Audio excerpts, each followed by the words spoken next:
The pastor was speaking today at church all about, how beautiful, all about having his goodness, God's goodness flowing through us and to keep that flowing. And I thought, I know for myself what I do to keep it flowing. It's definitely a battle, and it's like this science that you have to figure out what works for you and your schedule and, your makeup, because we're all made up differently. And some people can, need one thing when other people need a little bit more. So going to him and asking him first and foremost what that looks like is so key. It can be anything from the amount of quiet times you take, the maybe like a certain devotional for the season, or certain exercises, certain foods to eat. Honestly, it takes a lot, but if you start really looking at yourself as not just like a robot, and like you really are designed with DNA and cells, neurotransmitters, and we need to really understand like things just don't happen. Like you really have to be intentional and not just out, in the world and what you're doing, but who you are, and love that being that God created. So one is definitely I start my mornings with him. Like that is key. And I love doing SOAP, the scripture, observation, application, prayer. I do 24 points of gratitude every single day, new things. I love to have just that prayer time, really understanding if I have anything weighing on me that I need to talk to him about, any wisdom that I need from him. The other thing is just taking time outs throughout the day so that you keep bringing yourself back to that peace, love, and joy, because you have to be that for yourself in order to have it keep flowing. The other thing is focusing on the goals that he has on your plate.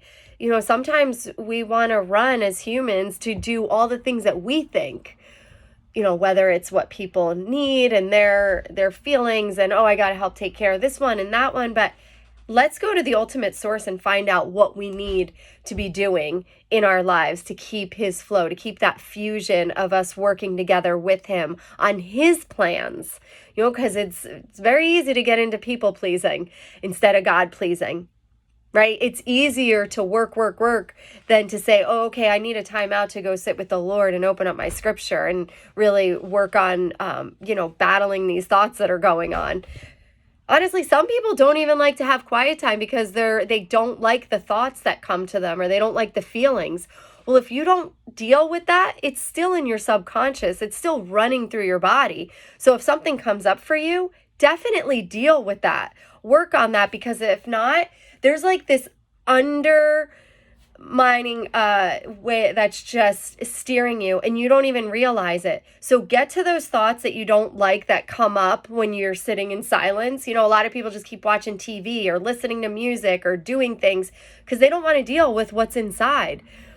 Like I said, it is in you. Whether you try to say, all right, no, and then switch to something else, it's there. So if something keeps coming up, lovingly love yourself and deal with it. Sit with the Lord. Go, get scripture to replace it with. Journal it out. Talk to a friend. Have them pray with you. He wants his peace, love, and joy to flow through you. And the only way to do that is to keep aligning your thoughts with his thoughts. So be careful. Like when you notice something come up for you, take hold of that. And if there is anything that, you can share in the messages, please do. I would love to learn more about how you keep him flowing through you. And definitely what we watch, what we listen to, if it's filled with stuff that isn't lining up with scripture, it's going to be harder to battle to his goodness.